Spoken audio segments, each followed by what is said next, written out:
आज आपण पहिला धडा 1.1 ॲन ॲस्ट्रॉलॉजर डे याच्याबद्दल माहिती घेणार आहोत. यामध्ये आईस ब्रेकर्समध्ये काही ॲक्टिव्हिटी तुम्हाला दिलेल्या आहेत. पहिली ॲक्टिव्हिटी आहे व्हॉट आर युअर स्ट्रेंथ्स. त्यामध्ये तुम्ही स्वतःच्या स्वभावातील स्ट्रेंथ टाकायच्या आहेत. दुसरं, तुमच्याकडे स्ट्रेंथ आहेत त्या तुम्ही कशाच्या आधारावर आहेत असं म्हणताय, त्यात तुम्हाला त्या दुसऱ्या कॉलममध्ये व्हाय डू यू फील सो त्याबद्दल सांगायचं आहे. आणि त्याच्यानंतर तुम्हाला भविष्यामध्ये ड्रीम करिअर त्या तुमच्या क्वालिटीच्या बेसिसवर कोणत्या एरियामध्ये तुम्हाला करिअर करायला आवडेल ह्याच्याबद्दल चर्चा करायची आहे. त्याच टेबलच्या खाली एक सीन तुम्हाला दिलेला आहे. तो लोकल मार्केटमधला सीन आहे, ज्या ठिकाणी people with different occupation sell their wares that is objects याबद्दल तुम्हाला विचारलेलं आहे. डिस्कस करायचं आहे पार्टनरशी तुम्ही. आणि लोकल मार्केटमध्ये वेगवेगळ्या कोणत्या एक प्रकारच्या ॲक्टिव्हिटी होतात त्याच्याबद्दलचं वर्णन करायचं आहे. त्याच्या पुढील ॲक्टिव्हिटीमध्ये in a village, town, city it is quite a common sight to see an astrologer sitting by the roadside with his professional equipment. बाजारामध्ये तुम्हाला रस्त्याच्या कडेला एखादा भविष्य सांगणारा बसलेला दिसतो आणि आपणाला सुद्धा झटका येतो आणि आपण सुद्धा त्याच्याकडून भविष्य ऐकायला जातो. मग प्रत्येक व्यापाऱ्याकडे काही ना काहीतरी ऑब्जेक्ट्स, थिंग्स, वस्तू असतात, टूल्स असतात, साधने असतात. जर तो मेकॅनिक असेल तर त्याच्याकडे वेगवेगळ्या प्रकारचे डिव्हायसेस, इन्स्ट्रुमेंट्स असतात. त्याचप्रकारे ज्योतिषाकडं काय असतं याच्याबद्दलची चर्चा तुम्हाला ॲक्टिव्हिटीमध्ये करायची आहे. आणि याच्यानंतर चौथी जी ॲक्टिव्हिटी आहे, there are certain unreasonable beliefs among people living in our society. आपल्या समाजामध्ये काही गैरसमजुती असतात किंवा अंधश्रद्धा म्हणून आपण असतात किंवा श्रद्धा असतात. मग अशा certain common events are linked with superstitions. त्यातल्या काही ज्या रूढी परंपरागत विचार किंवा समजुती किंवा श्रद्धा किंवा अंधश्रद्धा ह्या डिरेक्टली अंधश्रद्धेशी रिलेटेड असतात. मग अशा तुम्हाला अंधश्रद्धेशी रिलेटेड असणाऱ्या गोष्टींची इथं डिस्कशन करायची आहे. उदाहरण त्यांनी दिले, मांजर आडवं गेलं तर. आपल्याला माहीत आहे मांजर आडवं गेलं तर आपण 10 पावले मागे जातो, किंवा कावळा डोक्यावर बसला तर, किंवा पाल अंगावर पडली तर, अशी उदाहरण आहे. मग अशा प्रकारचं तुम्हाला डिस्कशन करायचं आहे. हे आईस ब्रेकर्समध्ये या 4 ॲक्टिव्हिटी आपण दिलेल्या आहेत. त्यानंतर आता मूळ मुद्द्याकडे या धड्याचं टायटल बघा काय आहे, ॲन ॲस्ट्रॉलॉजर्स डे. ॲस्ट्रॉलॉजर म्हणजे the person who study stars and it's impact upon our life. Astrologer म्हणजे ज्योतिषी. मग ॲन ॲस्ट्रॉलॉजर्स डे हे या धड्याचं टायटल आहे. याचा अर्थ काय होतो, ज्योतिषाचा दिवस असं आपल्याला वाटते. आपल्या प्रत्येकाच्या आयुष्यामध्ये एक टर्निंग पॉईंट देणारा किंवा आपल्याला काहीतरी एक नवीन अनुभव किंवा नवीन ज्ञान देणारा दिवस असतो किंवा संस्मरणीय दिवस असतो. त्याप्रकारे या ज्योतिषाच्या आयुष्यामध्ये पण असाच एक दिवस आलेला आहे. त्याच्याबद्दलची ही कदाचित शॉर्ट स्टोरी असावी. स्टोरी फार इंटरेस्टिंग आहे. स्टोरी आर के नारायण नावाचे जे लेखक आहेत त्यांनी लिहिलेली आहे. त्यांच्या विविध स्टोरीज फेमस आहेत, विविध नॉवेल्स फेमस आहेत. खास करून द गाईड नावाचं नॉवेल फार फेमस आहे. त्याला साहित्य अकादमीचा पुरस्कारही अवॉर्डही मिळालेला आहे. मग आपणाला या स्टोरीमध्ये सुद्धा त्यांची ती रायटिंगची जी स्किल्स आहेत त्याचा पण एक डिटेल स्टडी करायचा आहे. शॉर्ट स्टोरीची जी वैशिष्ट्य असतात त्या अँगलनं सुद्धा ही स्टोरी आपल्याला पाहावी लागेल आणि आपल्याला उत्तर शोधायचे आहेत. त्यामुळे आपल्याला फॅक्च्युअल अंडरस्टँडिंग, कॉम्प्लेक्स फॅक्च्युअल अंडरस्टँडिंगकडं सुद्धा जावं लागणार आहे. खास करून या धड्यामध्ये सगळ्यात महत्त्वाचं कॅरेक्टर जे आहे ते आहे ज्योतिषी म्हणजेच ॲस्ट्रॉलॉजर. आणि दुसरं जे कॅरेक्टर आहे ते त्या ज्योतिषाकडे येणारं एक गिऱ्हाईक आहे. ते आपण स्टोरीच्या दरम्यान पाहणारच आहोत. आता मी स्टोरी स्टार्ट करतो आहे. मी वाचत वाचत तुम्हाला मराठीत सांगतो आहे. Title, an astrologer's day. Punctually at a mid day he opened his bag and spread out his professional equipment, which consisted of a dozen cowrie shells, a square piece of cloth with obscure mythic charts on it, notebook, and a bundle of पहले मेरा writing. मग ठरलेल्या वेळेतच दुपारच्या प्रहरी त्या ज्योतिषानं त्याची bag उघडली. इथं हे प्रोनाऊन त्या ज्योतिषासाठी वापरलेलं आहे. आणि त्यानं त्याचं जे व्यावसायिक काही जे साहित्य होतं ज्योतिष सांगण्याचं ते त्यानं काढून पसरलं. त्यामध्ये काय काय होतं बघा. डझन कावरी शेल्स होत्या, कवड्या होत्या डझन. एक कापडाचा तुकडा होता, त्याच्यावर वेगवेगळ्या प्रकारचे गूढ असे न कळणारे चार्ट होते, तक्ते होते.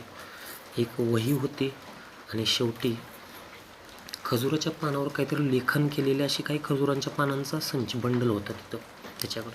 अशा प्रकारच्या 4 वस्तू घेऊन तो भविष्य सांगायला बसलेला होता.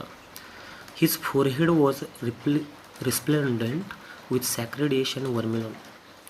त्याच्या कपाळावर आपल्या राखेचा, पवित्र राखेचा एक गंध किंवा टिळा लावलेला होता. वर्मिलॉन म्हणजे टिळा. And his eyes sparkled with sharp abnormal gleam. आणि त्याच्या डोळ्यामध्ये एक प्रकारची एक भेदक, तीक्ष्ण, तीव्र अशी जाणवणारी एक विलक्षण अशी एक चमक होती, gleam, which was really an outcome of a continual searching look for customers.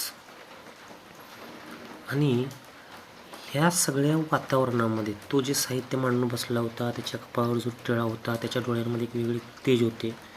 आणि यातून एक प्रकारचे गिऱ्हाईकाची एक ओढ किंवा गिऱ्हाईक त्याला हवा आहे किंवा त्याच्याकडे गिऱ्हाईक खेचलं जावं, गिऱ्हाईक यावं या अपेक्षेनं तो बसलेला होता. आणि ती नजरेतली एक शोध घेण्याची एक वृत्ती त्याच्या त्या डोळ्यामध्ये सुद्धा दिसत होती. त्यामुळे सुद्धा त्याच्या डोळ्यामध्ये एक विलक्षण चमक होती. But which he simple clients टूक टू बी प्रोफेटिक लाईट. आणि हीच चमक त्याच्या प्रोफेटिक पणाबद्दल म्हणजे एक प्रकारची देवी सामर्थ्याची चुणूक किंवा झलक त्याच्या डोळ्यात आहे असं त्याच्या त्या सिम्पल क्लायंट्स गिरायकांना वाटायचं. And they felt comforted. आणि एक प्रकारे या डोळ्यातल्या विलक्षण तेजामुळं किंवा त्या वातावरण निर्मितीमुळं किंवा त्याच्या त्या व्यवसायाच्या पेहरावामुळं किंवा वागण्यामुळं त्याच्या त्या पद्धतीमुळं गिराईक, क्लायंट्स, कस्टमर्स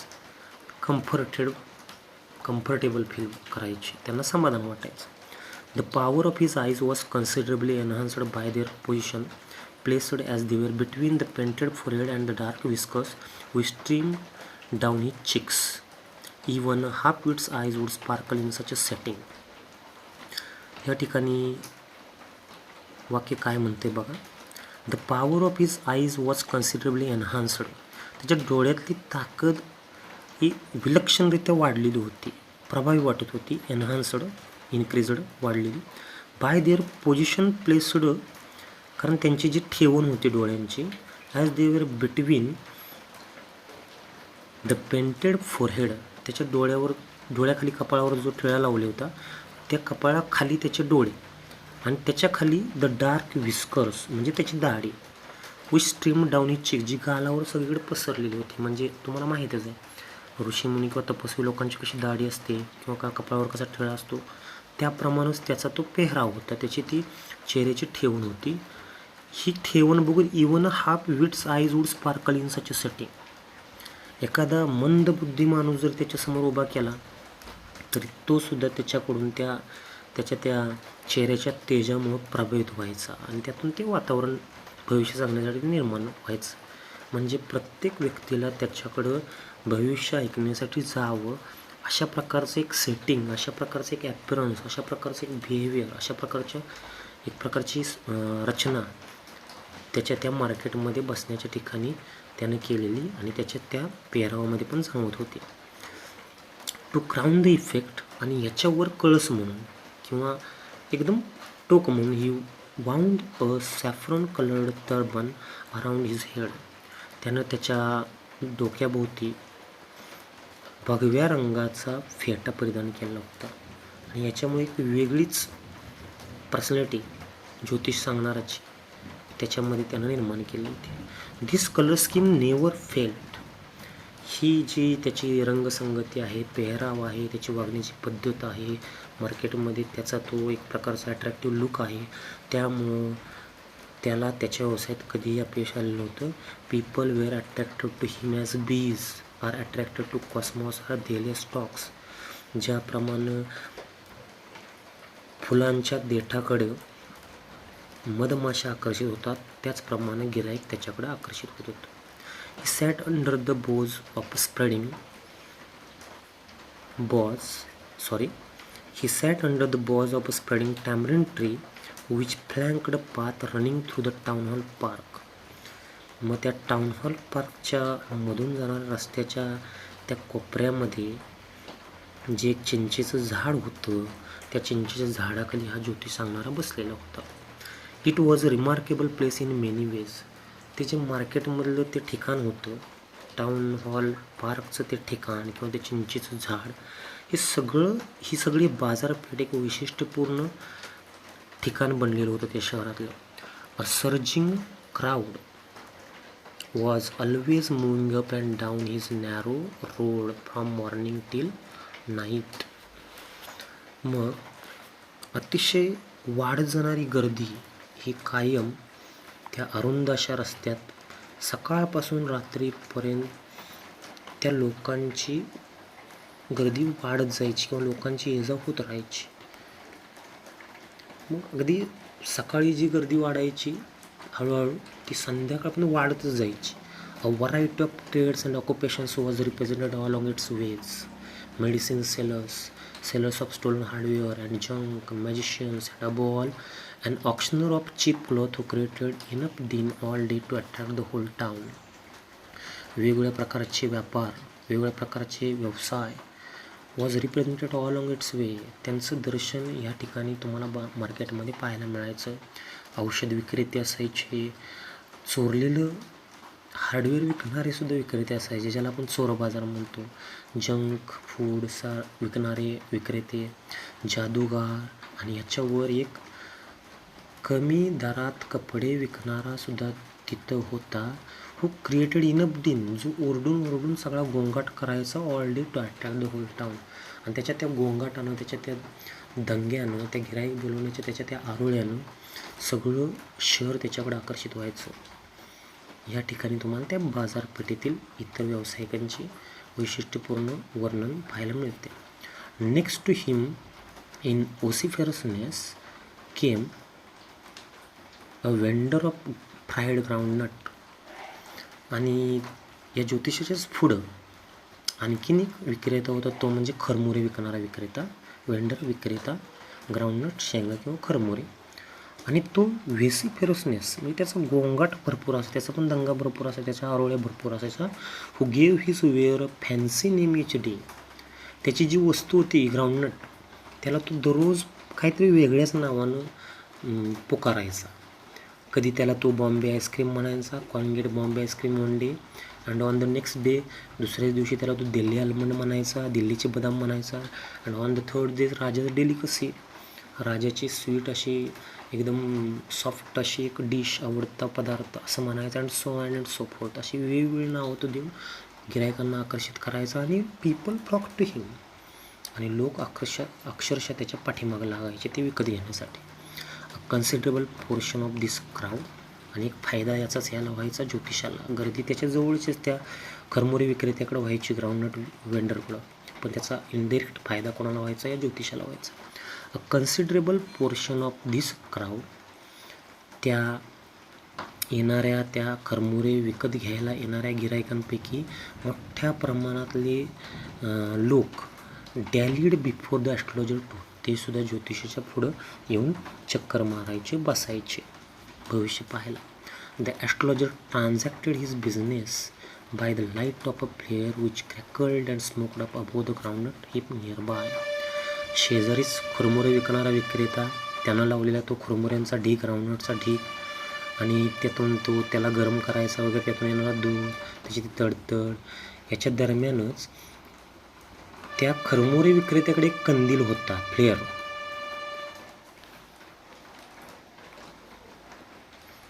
त्याच्याकडे तो त्या प्रकाशाच्या जोरावर तो विक्रेता दॅट इज त्याच्या खरमुरे विकायचा, प्लस या कंदिलाच्याच प्रकाशाच्या जोरावर astrologer transacted his business. Astrologer ran his business. तो ज्योतिषी त्याचा पण व्यवसाय ज्योतिष सांगण्याचा चालवायचा. Half the enchantment of the place was due to the fact that it did not have the benefit of municipal lighting. बघा, प्रत्येक ठिकाणी अशी अवस्था असतेच शक्यतो.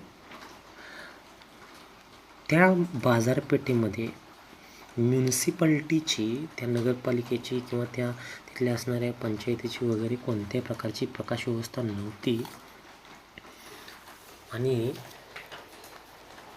ती प्रकाश व्यवस्था अपूर्ण असल्यामुळे half the enchantment of the place was due to the fact, म्हणजे तिथली जी एक प्रकारची जादुई एक प्रकाश निर्मिती ती विक्रेत्याने निर्माण केली, त्यामुळे वेगळंच वातावरण तिथं निर्माण झालेलं होतं. The place was lit up by shop lights.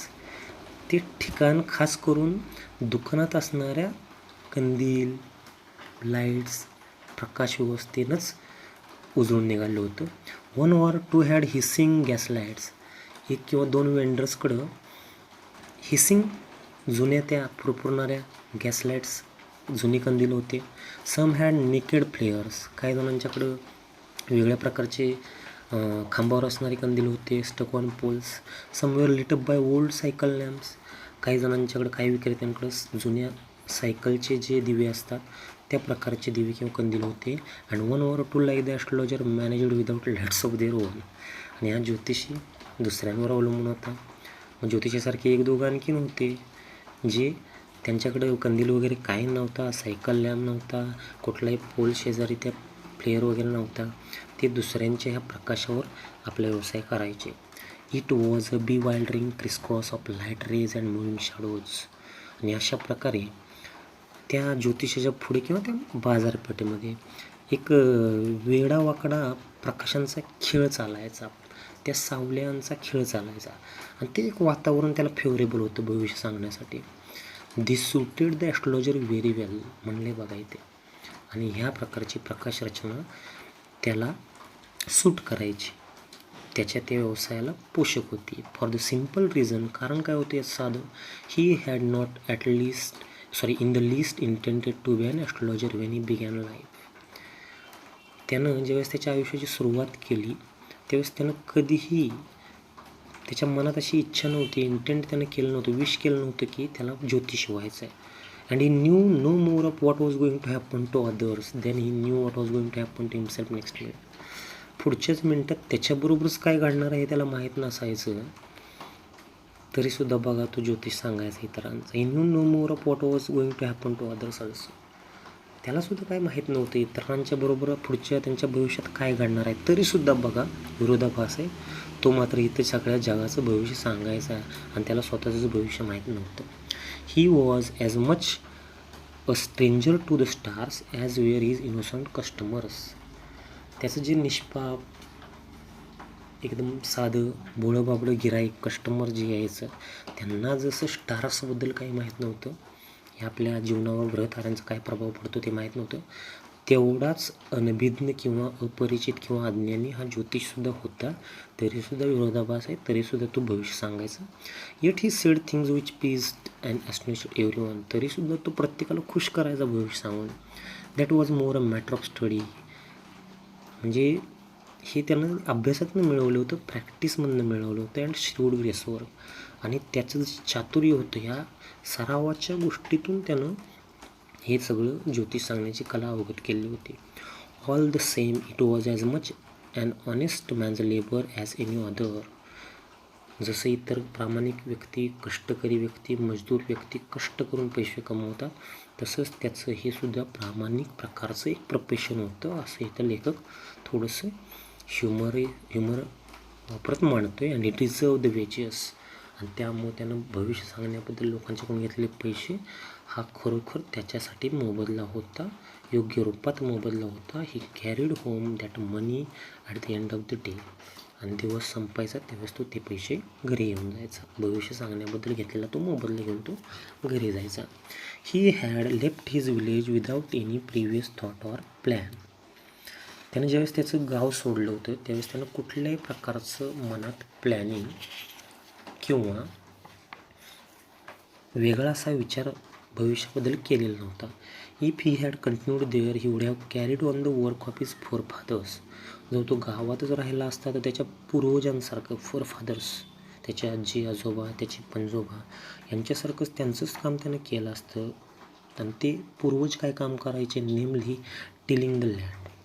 ते जमिनीची मशागत करायचे, म्हणजेच काय, शेती. लिव्हिंग, जगायचे, मॅरिंग, लग्न करायचे, and ripening in the cornfield and ancestor home. आणि त्यांच्या त्या घरात राहत ते शेती करून गुजराण करायचे. But that was not to be. पण याच्या आयुष्यात असं घडायचंच नव्हतं. He had to leave home without telling anyone. त्याला कोणालाही न सांगता घर सोडावं लागलं. आणि he could not rest till he left it behind a couple of 100 miles. आणि तो एवढा दूर निघून आला होता, कपल ऑफ 100 miles तो दूर निघून आला होता. कित्येक शेकडो मैल तो दूर त्याचं गाव सोडून आला होता. आणि हे गाव सोडून आला त्यावेळेस जोपर्यंत तो गावापासून पूर्ण दूर येत नाही तोपर्यंत ही कुड नॉट रेस्ट. तोपर्यंत तो थांबलाच नाही विश्रांती घ्यायला. म्हणजे असं काही तर त्याच्या आयुष्यामध्ये घडलं होतं की त्याला एवढ्या दूर यावं लागलं गाव सोडून. इथं थोडंसं तुम्हाला एक क्ल्यू आहे की त्याच्या लाईफमध्ये काहीतरी फ्लॅशबॅकमध्ये एक त्याच्या हिस्ट्री आहे ज्याच्या बेसिसवर तो गाव सोडून आला. To villager it is a great deal as if an ocean flowed between. आणि एखाद्या साध्या व्यक्तीला आपण जर समोर घेतलं आणि त्याला जर असं विचारलं की तू गाव सोडशील का, तर शक्यतो आपण नाही म्हणतो. पण ह्या एका गावातल्या साध्या व्यक्तीला हे फार मोठं होतं. जणू काय तो 7 समुद्र पार जातो त्या प्रकारे याच्या आयुष्यामध्ये पण घडलेलं होतं. त्याला स्वतःचं गाव कायमचं सोडून यावं लागलं होतं. अशा प्रकारे हा ज्योतिषी त्या बाजारपेठेमध्ये पोहोचला होता आणि गाव सोडून आल्यानंतर तो ज्योतिषाचा व्यवसाय करत होता. He had a working analysis of mankind's troubles. त्याला माणसाच्या समस्यांचं एक पृथक्करण किंवा विश्लेषण करण्याची एक पॉवर किंवा एक स्किल मिळालेलं होतं. मग माणसाच्या अडचणी कोणत्या कोणत्या असतात, मॅरेज, लग्न, मनी, पैसा, आणि द टँगल्स ऑफ ह्युमन टाईज. आणि माणसांचे जे रिलेशनशिप्स आहेत त्यातल्या थोड्याशा वेगळ्या प्रकारच्या समस्या, या प्रकारचं ज्ञान या ज्योतिषाला आता झालेलं होतं. Long practice had sharpened his perception. त्याच्या दृष्टिकोनामध्ये सरावाने, भविष्य सांगण्याच्या सरावाने एक वेगळा बदल केला होता. Within 5 minutes he understood what was wrong. त्याच्यासमोर जर भविष्य ऐकायला माणूस उभा राहिला 5 मिनिटात त्याला कळायचं की या माणसाच्या आयुष्यात काय वाईट आहे, काय चुकलेलं आहे, काय समस्या आहेत, काय प्रॉब्लेम आहे. ही चार्ज 3 pies पर क्वेश्चन. तो एका प्रश्नाला 3 पै घ्यायचं. पाईज, दॅट इज पैज. Never open is mouth till the other had spoken for at least 10 minutes.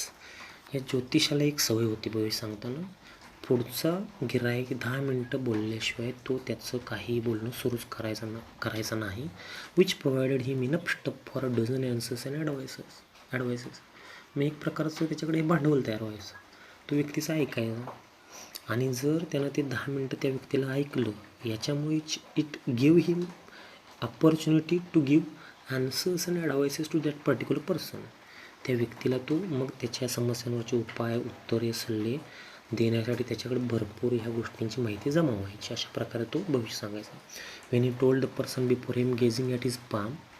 कधीकधी त्याचा पाम म्हणजे तळहात, भविष्य ज्यावेळेस बघतो ज्योतिषी त्यावेळेस तळहात हातात घेतो बघ, त्या तळहाताकडे बघत बघत तो एखाद्या व्यक्तीला सांगायचा, in many ways you are not getting the fullest results of your reports प्रयत्न. तुझे प्रयत्न भरपूर आहेत पण तुला हवं तसं यश भेटत नाही. आणि 9 out of 10 we are dispose to agree with हिम.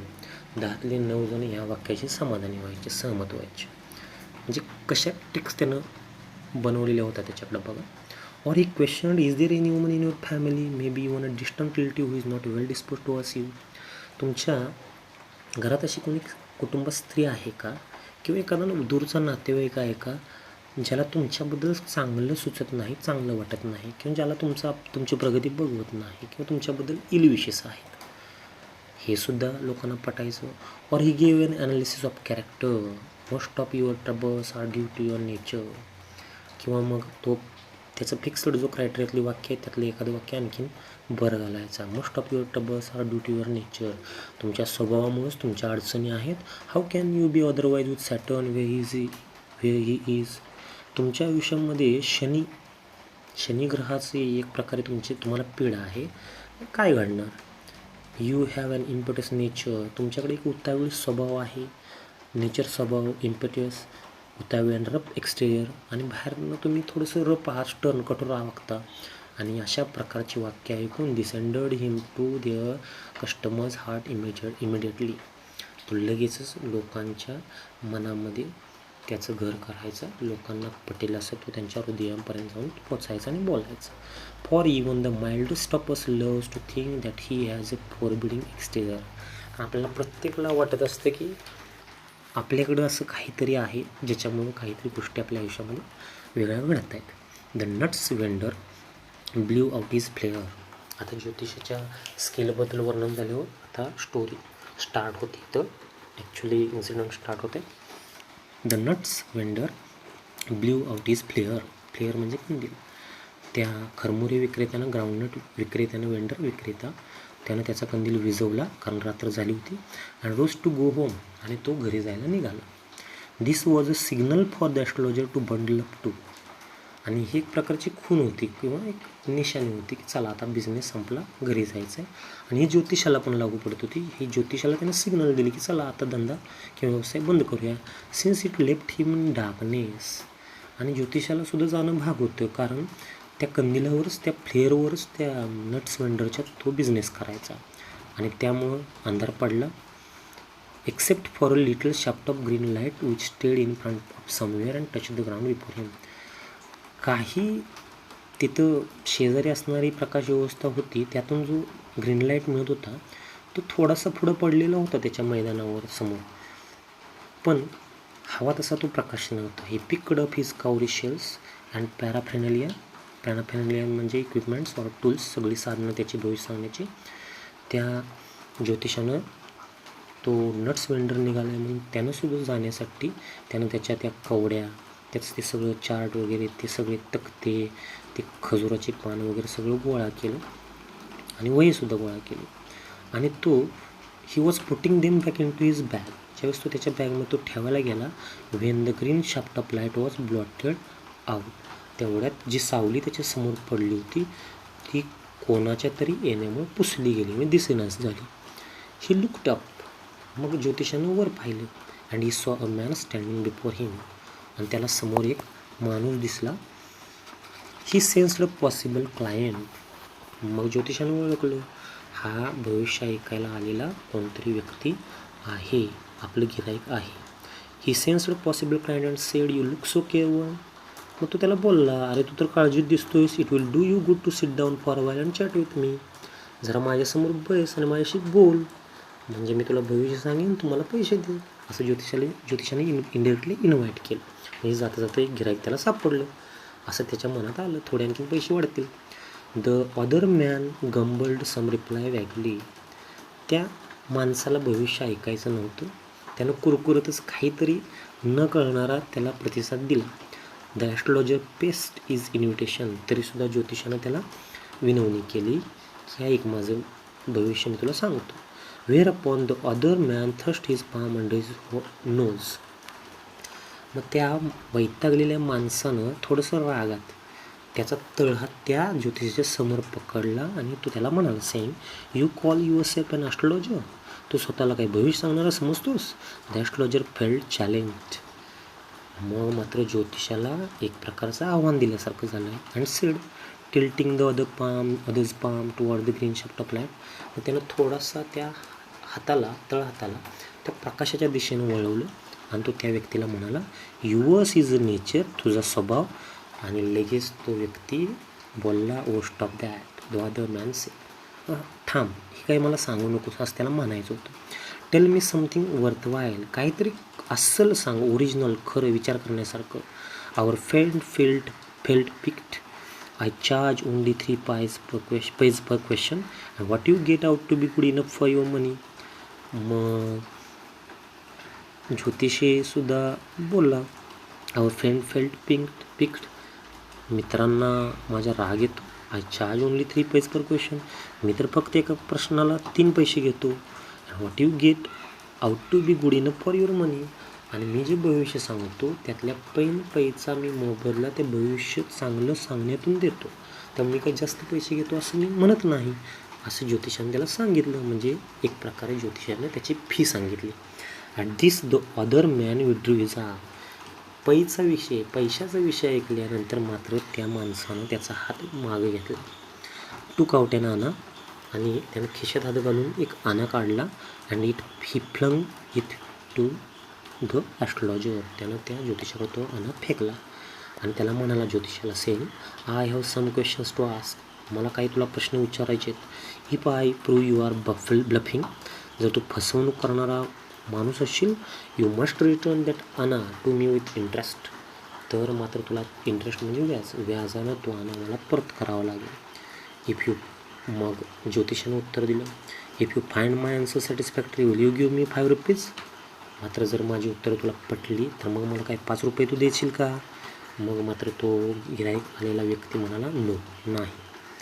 मग ज्योतिषानं पुन्हा विचारलं, ऑर विल यू गिव्ह मी 8 आनाज. बरं राहू दे, 5 रुपये, किमान 8 आणे तरी देशील. ऑल राईट, तो व्यक्ती बोलला, ठीक आहे दे. Provided you give me twice as much if you wrong, said the stranger. तो जो स्ट्रेंजर मॅन, अनोळखी माणूस जो आला होता भविष्य ऐकायला, त्यानं कंडिशन ठेवली, जर if you are wrong in your answers, जर तू दिलेल्या उत्तरात जर चुकीचा ठरलास, you will give me twice money, तू मला डबल द्यायची, 8 आण्याचे double. This pact was accepted after little further argument. आणि अशा प्रकारे दोघांमध्ये एक छोटासा ॲग्रीमेंट झालं, करार झाला. थोडासा वाद झाला आफ्टर फर्दर आर्ग्युमेंट, थोडा इकडे तिकडं त्यांच्यामध्ये घासाघीस झाली असेल, पण शेवटी दोघांचंही एकमत झालं. अशा प्रकारे आपण पेज नंबर 2, 3 आणि 4वरची स्टोरी पाहिलेली आहे. पुढील भागात आपण दुसरा पार्ट पाहणार आहोत. तुम्हाला पार्ट समजलं नसेल तर मला माफ करा, पण मी माझ्या परीने प्रयत्न केला. आता इथून पुढचा पार्ट आपण नेक्स्ट पिरियडमध्ये पाहू.